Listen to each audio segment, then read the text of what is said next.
ओम नमो भगवते वासुदेवाय। माघ मास कथा 5वां अध्याय। दत्तात्रेय जी कहते हैं कि हे राजन, एक प्राचीन इतिहास कहता हूँ। भृगु वंश में ऋषिका नाम की एक विधवा ब्राह्मणी थी जो बाल्यकाल में ही विधवा हो गई थी। वह रेवा नदी के किनारे विंध्य पर्वत के नीचे तपस्या करने लगी। वह जितेंद्रिय, सत्यवक्ता, सुशील, दानशीला तथा तप करके देह को सुखाने वाली थी। वह अग्नि में आहुति देकर उच्च वृत्ति द्वारा छठे काल में भोजन करती थी। वह वल्कल धारण करती और संतोष से अपना जीवन व्यतीत करती थी। उसने रेवा और कपिल नदी के संगम में 60 वर्ष तक माघ स्नान किया और फिर वहीं पर मृत्यु को प्राप्त हो गई। माघ स्नान के फल से वह 4000 वर्ष तक दिव्य विष्णु लोक में वास करके सुंद और उपसुंद दैत्यों का नाश करने के लिए ब्रह्मा द्वारा तिलोत्मा नाम की अप्सरा ब्रह्मलोक में उत्पन्न हुई। वह अत्यंत रूपवती, गान विद्या में अति प्रवीण और मुकुट कुंडल से शोभायमान थी। उसका रूप, यौवन और सौंदर्य देखकर ब्रह्मा भी चकित हो गए।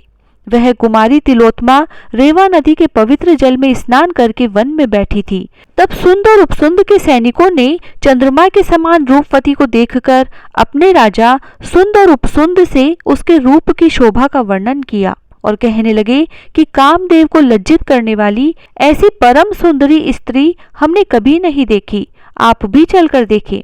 तब वे दोनों मदिरा के पात्र रखकर वहां पर आए जहां वह सुंदरी बैठी हुई थी, और तब सुंद और उपसुंद मदिरा के पाने से विवल होकर काम पीड़ा से पीड़ित हुए और दोनों ही आपस में उस स्त्री रत्न को प्राप्त करने के लिए विवादग्रस्त हुए और फिर आपस में युद्ध करते हुए वही समाप्त हो गए।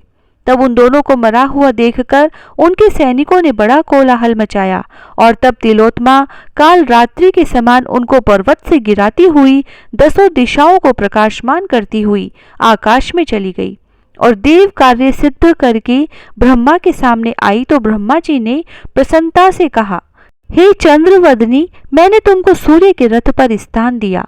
जब तक आकाश में सूर्य स्थित है, नाना प्रकार के भोगों को भोगो। सो हे राजन, वह ब्राह्मणी अब भी सूर्य के रथ पर माघ मास स्नान के उत्तम भोगों को भोग रही है। इसीलिए श्रद्धावान पुरुषों को उत्तम गति पाने के लिए यत्न के साथ माघ मास में विधि पूर्वक स्नान करना चाहिए। इति श्री पद्म पुराणांतर्गत 5वां अध्याय समाप्त। जय श्री राधे।